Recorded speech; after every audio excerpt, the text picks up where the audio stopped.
말씀을 나눕니다. 주중에요, 한 기사가 유튜브에 올라왔습니다. 제목이 흥미가 있었죠. 어느 육상 해설자의 분노, 이런 제목입니다. 앞으로 이 종목은 중계하지 맙시다, 이런 제목이 떠서 이슈가 되었죠. 전국 종별 육상 선수권 대회에서 한국 육상의 현실이 고스란히 나타났다라는 그러한 기사였습니다. 남자 대학 300m 장애물 경기 결선, 이 결선이에요. 출전한 선수들이 경기 내내 느슨하게 아주 느린 속도로 경기를 했다라는 것이죠. 정말 인데도 물론 다 어떤 결과가 다 나와 있었는지 모르겠지만 어쨌든 경기에 임하는 선수들이 너무나 이제 느슨하게 참여했다라는 것이죠. 그래서 이 경기를 중계하던 해설위원 저분이 이렇게 말합니다. 초등학생보다 못한 경기다. 다시는 이 경기는 중계하지 않겠다. 이렇게 쓴소리를 낸 것이 화제가 된 것이죠. 제가 이 기사를 보면서 이제 든 생각은요. 참 열정 없는 삶이 이런 것이 아닌가.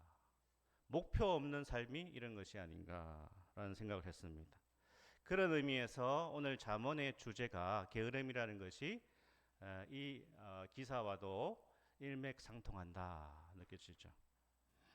우리는 잠언을 몇 번 살펴보고 있는데 잠언은 이제 히브리어로 마샬 이런 뜻을 가지고 있습니다. 이런 단어죠. 마샬, 지배하다 이런 뜻도 있다고 말씀드렸는데 영어로는 proverb라고 하는 격언 또는 속언 이런 의미로 번역되고요. 한자로는 잠언 저렇게 씁니다. 저 잠자가 무슨 잠자일까요? 잠. 한자를 많이 아시는 우리 성도님들은 아실 수도 있는데 제가 저 잠언의 잠자를 찾아보니까 찌르다 이런 뜻이에요. 찌르다. 바늘 잠. 찌르다 이런 잠언이라는 것이죠. 그러니까 잠언은 찌르는 말 이런 뜻이에요. 찌르는 말. 그러니까 잠언을 읽고 찔림을 받는다라는 거예요. 찔림을 받는다. 잠언을 읽고 찔림을 받았으면 잠언을 잘 읽었다는 뜻이에요. 잠언을 제대로 묵상했다는 뜻입니다. 우리가 하나님의 말씀을 읽고 위로받고 평강을 얻어야 하지만 하나님의 말씀의 특징은 찔림인 줄 믿습니다. 아멘. 관절과 골수를 찔러 쪼갠다. 찌른다라는 거예요. 찌른다. 우리의 죄악된 본성을 찌르는 거예요. 우리의 잘못된 생각을 찌르는 거예요. 그게 하나님 말씀의 특징이고 잠언의 이 특성이 이 찌르는 거예요. 왜? 인생을 망치지 않으려면 하나님의 지혜로 찔림을 받아야 인생이 망가지지 않는다는 뜻이에요. 그래서 우리가 지난 시간에 살펴본 담보와 보증을 쓰지 마라. 그 말의 의미는 그것도 있고 또 뭐가 있었죠? 때를 놓치면 안 된다. 그런 의미가 있다고 했습니다. 그리고 6장에 나타나는 게으름. 이 게으름이 인생을 망친다. 또 뒤에 가면 하나님 기뻐하시지 않는 일을 계속함으로써 인생이 망가지고 신앙이 망가진다. 그 뒤에는 뭐죠? 간통하고 간음하지 마라. 간통과 간음은 인생을 완전히 망쳐버리는 것이다. 그래서 하나님의 말씀, 이 솔로몬의 잠언을 통하여서 아들에게 찔림을 주는 거죠. 네가 인생을 살아갈 때에 반드시 이 하나님의 지혜를 마음에 간직해야 된다. 그러니까 우리는요, 이제 하나님의 말씀으로 찔림 받는 것을 싫어해서는 안 됩니다. 우리 기도할 때 이렇게 기도하신 적 있나요? 하나님 오늘 말씀으로 저를 찔러 주십시오. 설교 시간에 목사님이 선포하는 그 말씀을 통해서 제 영혼을 좀 찔러 주십시오. 이런 기도도 할 수 있기를 축복합니다. 아멘.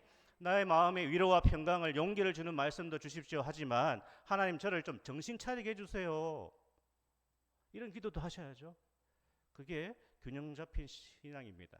그것이 균형 잡힌 성경 이해죠. 서로를 찌는 것이 아니라 하나님 저를 말씀으로 찔러 주십시오. 라고 되는 것이죠. 잠언은 하나님의 지혜를 배우는 것인데요. 하나님의 지혜를 소유하는 것이 쉬운 것이 아닙니다. 오랜 시간을 통해 바르게 행동하고 바르게 생각하고 사고하고 마음을 다스리고 인생 경험을 통해서 하나님의 지혜가 조금씩 쌓여간단 말입니다. 하나님의 지혜는요, 단지 시간이 흐른다고 생기지 않는다는 거예요. 어떻습니까? 나이 많이 들면 그 사람 지혜로운가요? 그 사람이 하나님의 지혜를 소유하고 있습니까? 노력을 하고 시행착오를 겪으면서 이 하나님의 지혜를 소유하기 위해서 부단히 노력해야 된다는 거예요. 신앙생활을 정말 잘해야 된다는 거예요. 그래야 하나님의 지혜가 쌓인다는 겁니다.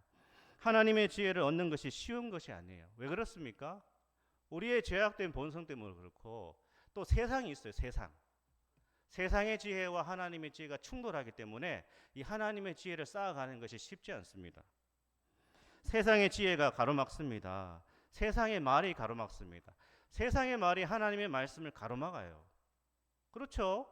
하나님의 말씀으로 내가 살려고 하다가도 불신 배우자 대화하다가, 불신 가족과 얘기하다가, 불신 직장 동료, 불신 친구들 어울리다 보면 이 하나님의 지혜와 이 세상의 말이 충돌하는 것을 경험합니다. 세상의 생각들과 세상의 가치가 하나님의 가치를 자꾸 이렇게 충돌하게 만들지 않습니까?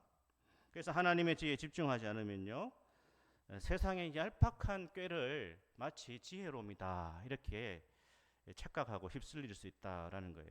그래서 오늘 잠언 6장은 실제적인 지혜를 알려주고 있는데, 지난 시간에 살펴봤고요. 담보와 보증 문제. 오늘은 게으름의 문제를 살펴보고자 하는데요. 특별히 잠언에는 이 게으른이라는 형용사가 16번이나 등장하고 있습니다. 그러니까 주제가 뒤로 갈수록 중간중간에 계속 반복되고 있다는 거예요. 그래서 잠언은 게으름에 대해서 경고하고 또 경고합니다. 첫 번째 우리가 살펴볼 것은요, 게으른 삶은 목표가 없다라는 거죠. 게으른 삶은 목표가 없다. 그래서 오늘 잠언 기자는 게으른 자는 누구에게? 개미에게 가서 배우라. 자, 우리 6절, 7절, 8절 다시 한번 읽어보겠습니다. 게으른 자여 개미에게 가서 그가 하는 것을 보고 지혜를 얻으라. 개미는 두령도 없고 감독자도 없고 통치자도 없으되 먹을 것을 여름 동안에 예비하며 추수 때에 양식을 모으느니라. 아멘. 물론 이거는 과학적 세계관이 아닙니다. 성경이. 이거는 수천 년 전에 기록되었기 때문에 여기에 개미는 두령이 없고 감독자가 없다, 통치자가 없다 했을 때에 요즘에 과학적 세계관을 가진 현대인들이 이상하죠? 개미 분명히 여왕 개미 있는데 이렇게 생각하잖아요. 근데 잠언은 이제 우리에게 교훈을 주기 위한 목적으로 이제 저술되었다는 것을 참고로 말씀을 드립니다.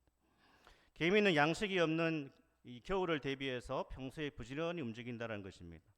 개미를 잘 유심히 한번 살펴볼 기회가 있으십니까? 요즘 뭐 개미 땅 볼 일이 별로 없는데 우리가 한 번씩 이렇게 땅을 쳐다보고 있을 때에 개미들이 지나다닙니다.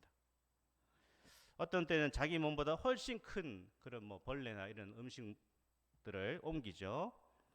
어떤 때는 정말 많은 개미들이 협력해가지고 큰 먹이를 옮기죠. 개미는 너무나 보잘것없는 미물이죠. 정말 미물 아닙니까? 개미는 약한 존재에 불과합니다. 하지만 개미는요, 자연에서 살아남기 위해서 끊임없이 노동을 하고 겨울을 버틸 준비를 한다는 것이죠. 그러니까 개미가 부지런히 일하는 것은 목표가 있어요.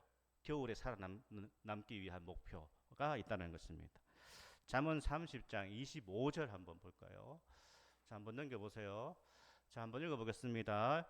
곧 힘이 없는 종류로 돼 먹을 것을 여름에 준비하는 개미와, 이렇게 되어 있죠. 개미가 성공적으로 식량을 모으고 생존할 수 있는 이유를 잠언 기자는 뭐라고 하죠? 그들의 근면성이다. 겨울을 대비할 수 있는 겨울을 향한 목표라는 거죠. 그러니까 개미 한 마리뿐 아니라 개미라고 하는 곤충 집단 전체의 생존이 이들의 근면성 또 목표에 달려 있었다라고 볼 수 있는 거죠.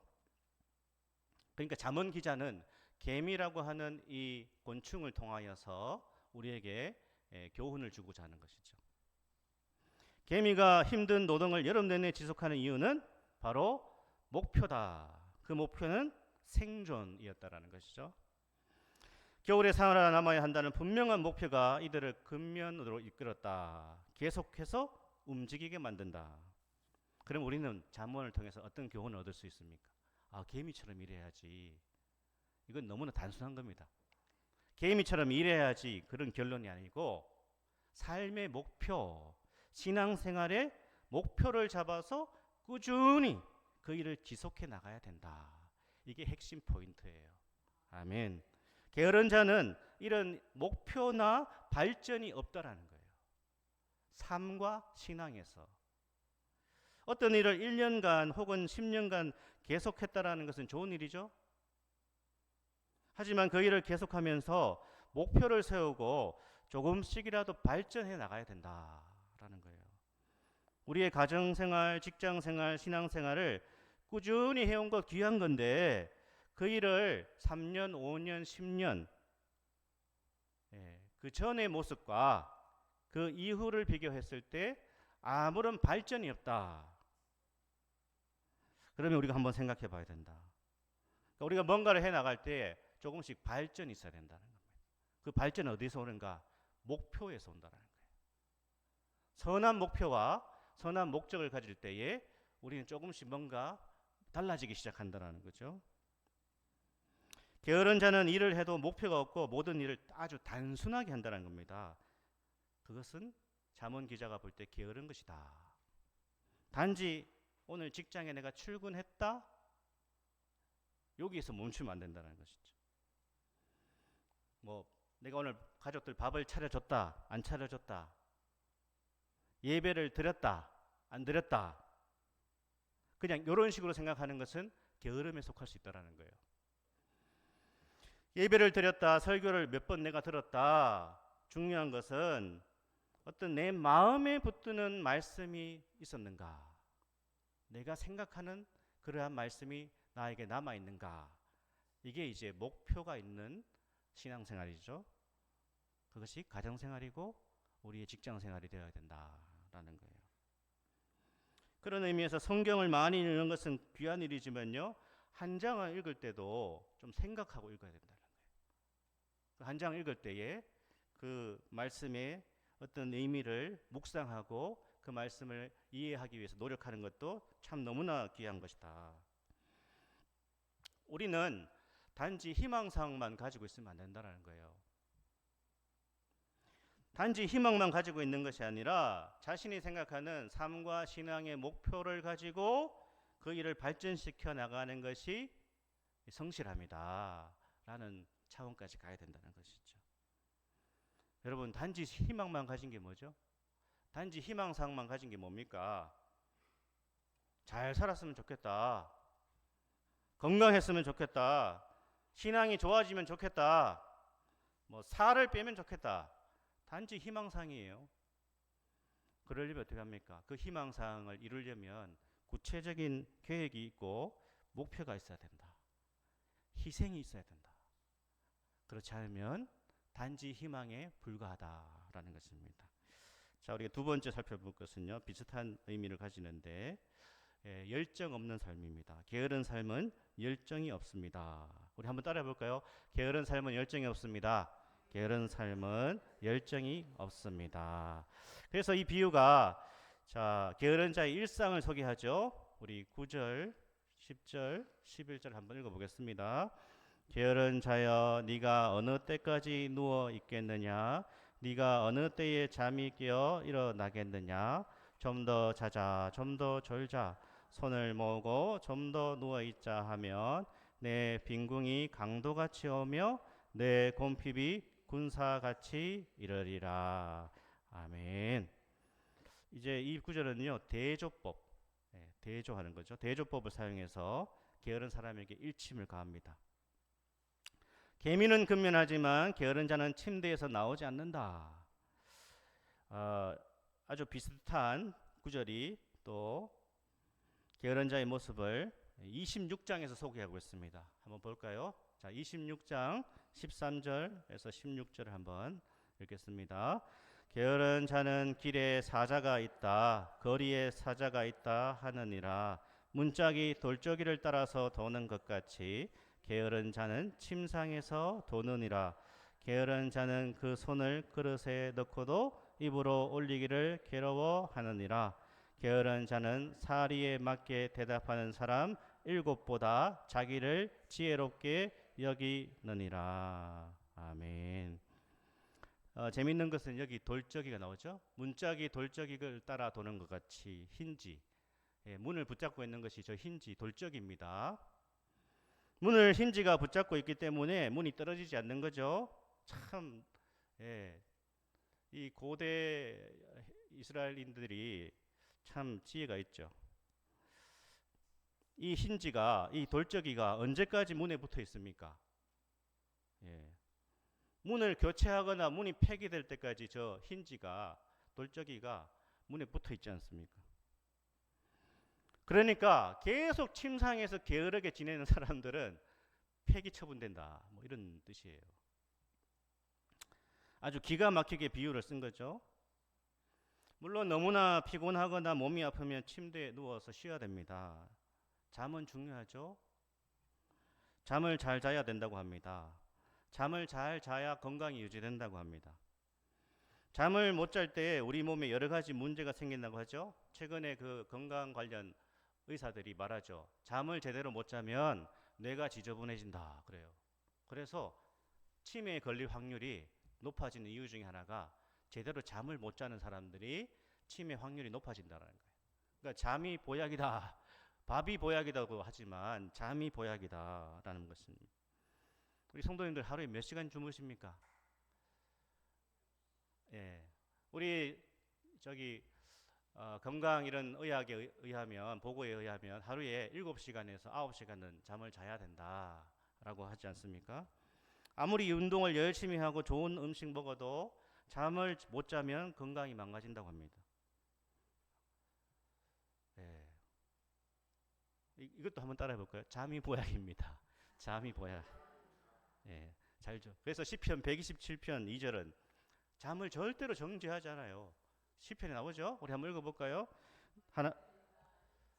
너희가 일찍 일어나고 늦게 누우며 수고의 떡을 먹음이 헛되도다. 그러므로 여호와께서 그의 사랑하시는 자에게는 잠을 주시는도다. 아멘. 자, 한 번 더 축복할까요? 여러분한테 잘 드시고 잘 주무시기 바랍니다. 잘 드시고 잘 주무시기 바랍니다. 축복을 또 막 서로 안 하려고 그러네요. 하지만 오늘 잠언에 나오는 잠은요, 그런 잠이 아니라 잠을 너무 많이 잔다라는 거죠. 게으른 자의 일상이 늘 졸린 상태라는 거예요. 허리멍텅하게 산다라는 거예요. 그게 게으름입니다. 게으른 자는 사고방식이 또렷하지 않다라는 거예요. 누군가 자신이 해야 할 일을 대신해 주기를 바랍니다. 그게 허리멍텅한 상태예요. 영적인 의식이 허리멍텅한 것은 영적으로 게으른 거예요. 이러한 게으름은 영적으로 정신적으로 병든 것입니다. 사람의 정신과 의식이 분명하지 않고요, 제대로 서 있지 않으면 침대에서 빠져나올 수가 없습니다. 그렇죠? 사람의 의식과 영적 상태가 분명하지 않으면 맨날 누워 있는 거예요. 자포자기 하는 거예요. 내 인생 소망이 있나? 문제는 산더미 같고 뭐 달라질 것도 없고, 그래서 계속 누워 지내는 겁니다. 언제까지요? 인생이 완전히 망가질 때까지. 그래서 자포자기하면 잠이 옵니다. 우울증에 걸리면 게을러진다고 하죠. 일상을 살아갈 에너지가 없습니다. 주부들은 우울증이 오면요, 심해지면 가사 일을 제대로 할 수 없다고 합니다. 이 우울증은요, 만사가 귀찮게 됩니다. 예수 믿는 사람들도 우울증에 걸리죠. 그리스도인이 우울증에 걸리면요, 찬송할 힘도 없습니다. 예배할 힘도 없고요, 기도할 힘도 없습니다. 성경도 집중해서 못 읽습니다. 그러나 성도의 우울증도 그렇고 우울이 꼭 나쁜 것은 아니겠죠. 우리는 절대로 허리멍텅하게 살아서는 안 된다. 내 인생을 다른 사람이 살아주는 것이 아닙니다. 우리는 다시 열정을 회복해야 될 줄 믿습니다. 아멘. 제가 이 얘기를 할까 말까 고민했는데 저희 또 뭐 물어보지 마세요. 여기서 끝내세요. 제 아들이 이제 고등학생이 됐습니다. 근데 어느 날 놀라운 선언을 했어요. 모두가 제가 놀랐습니다. 대학에 들어갈 때까지 컴퓨터를 하지 않겠다. 컴퓨터 게임을 하지 않을 테니까 거실에 있는 컴퓨터를 다 치워달라고 하더라고요. 처음에 제가 그냥 한번 해보는 소리지 이렇게 생각했습니다. 그런데 몇 주가 지났는데도 다시 그 얘기를 안 하고 게임을 안 합니다. 아마 고등학교 3년이 자기 인생에서 매우 중요하다는 것을 어느 정도 생각했겠죠. 물론 저는 뭐 언제 그 마음이 바뀔지는 하나님만 아신다. 그래서 제가 우리 아들이 뭐 그렇게 하는 것을 보면서 이 본문을 준비하면서 그런 생각도 한번 해봤습니다. 나태해지고 게으러지고 싶을 때에 나도 고등학생이다. 나도 고3이다. 우리 한번 해볼까요? 나도 고3이다. 고3은요, 이 시간 모든 것을 절제해야 되지 않습니까? 너무 중요하기 때문에. 이 세상의 쾌락과 이 땅의 즐거움은 조금 미루더라도 이 세상 사는 동안에 하나님께서 나에게 맡겨주신 그 사명을 위하여서 좀 더 내가 열정을 쏟을 수 있다면 그것이 하나님 기뻐하시는 삶의 모습이 아닐까, 이런 은혜가 있게 축복합니다. 아멘. 열정이요 필요합니다. 매사에 억지로 하는 것이 아니라 정말 마음을 쏟아서 열심히 하는 거죠. 뭐 가게를 한다면, 식당을 한다면 다른 가게보다, 식당보다 친절하게, 좀 더 친절하게, 다른 가게보다 좋은 물건을 준비하고, 사업을 한다면 다른 경쟁 업체보다 신뢰를 좀 더 주고, 그 사람은 틀림없어. 아유, 그 사장님 틀림없어. 그 사람 그리스도인이고 교회 집사님이고 교회 장로님이고 권사님이래. 그 사람 직장 생활 하는데 대충 하는 게 아니야. 직장 생활도 정말 대충 하지 않고 그냥 월급 타는 게 목적이 아니라 정말 자기 일에 성실한 사람. 사랑하는 여러분, 우리는 머리로만 그래야지, 그렇게 살아야지 해서는 소용이 없습니다. 알기만 하고 결단을 하지 않으면 소용이 없습니다. 결단하지 않는 삶은 게으른 삶입니다. 구원받은 신자는요, 우리 인생에 대해서 열정을 가져야 되는 거예요. 이 열정은요, 성령의 은혜 가운데 타오르게 됩니다. 아멘. 성령의 은혜 가운데 열정이 타오르게 돼 있어요. 아멘. 그래서 성령의 은혜는 우리 삶의 전반을 새롭게 하는 거예요. 이 은혜를 받으면요, 그냥 매사에 대충이 아니라는 거예요. 뭘 하더라도 정말 마음을 거기에 쏟는 거예요. 귀차니즘 이런 거는 그리스도인하고 상관이 없어요. 계속 물리셔야 돼요. 귀차니즘. 아우 귀찮아. 예배 드리는 것도 귀찮고, 말씀 듣는 것도 귀찮고, 기도하는 것도 귀찮고, 모든 귀차니즘이 우리의 인생에 찾아오지만 성령의 은혜는 그런 모든 귀차니즘을 불태우고 우리가 정말 열정을 다해서 살아가게 만든다라는 것입니다. 성령의 은혜는요, 영혼의 게으름과 나태를 태우고요, 우리의 옛 본성과 우리의 부패한 자아를 태우는 것입니다. 아멘.